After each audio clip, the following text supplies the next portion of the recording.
एक तरफ कोरोना संकट की वजह से देश की अर्थव्यवस्था को धक्का लगा है, वहीं खुदरा शराब व्यवसाय भी इससे अछूता नहीं है। हालात ये हो गए हैं कि खुदरा शराब व्यापारियों ने सरकार से मदद की गुहार लगाई है और मदद नहीं मिलने पर इन्होंने दुकान सरेंडर करने की मजबूरी भी जताई है। झारखंड में करीब 1400 खुदरा शराब की दुकानें हैं, लेकिन इन दिनों खुदरा शराब व्यापारियों की हालत खस्ता है। कोरोना संकट की वजह से पहले ही उनकी दुकानें लॉकडाउन की अवधि में लगभग 3 महीने तक बंद रही। इस दौरान सरकार ने शराब पर कोरोना सेस भी लगा दिया। इतना ही नहीं, सरकार ने पिछले साल की तुलना में राजस्व उगाही का लक्ष्य भी 30% बढ़ा दिया। ड्यूटी पर रोजाना 5% के लिए हिसाब से जुर्माना पहले से निर्धारित था। इन सब ने मिलकर खुदरा शराब व्यापारियों की आर्थिक स्थिति को बेहद कमजोर कर डाला है।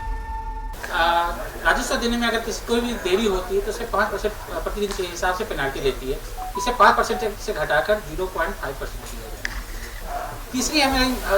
तीसरी मांग है, अगर सरकार हमारी मांगों से सहमत नहीं है तो हम विनम्रता पूर्वक आग्रह करना चाहते हैं कि हमें इस व्यापार से बाहर निकल, हमारे राजस्व को हमने जो भी सिक्योरिटी जमा किया है उसको समायोजित करते हुए हमें इस व्यापार से बाहर निकलने का अवसर प्रदान किया।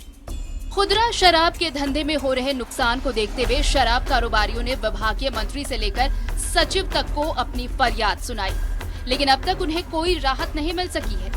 इसी बीच विभागीय मंत्री कोरोना के शिकार हो गए, जिसके कारण व्यापारियों की मांग पर अब तक कोई कार्रवाई नहीं हो सकी है। बाजार में उनका कहना है कि बाजार में डिमांड कम है और जिस कारण से वो जो उनका मिनिमम गारंटी जो फिक्स किया हुआ है वो उसको पूरा करने की स्थिति में नहीं है। तो हम लोग भी जो सेल बिक्री जो हो रहा है उसको एनालाइज कर रहे हैं और एनालाइज करके राज्य के राजस्व हित में और जनता के हित में और हमारे जो रिटेलर्स हैं सभी के हित में हम लोग कोई निर्णय लेंगे।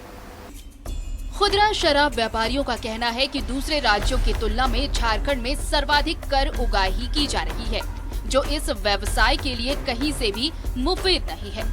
ऐसे में अगर सरकार उन्हें जल्द राहत नहीं देती है तो वो इसी महीने के अंत तक अपनी दुकानें सरेंडर करने को मजबूर होंगे। न्यूज़ 11 भारत के लिए रांची से कैमरामैन कौशल के साथ आकाश भार्गव की रिपोर्ट।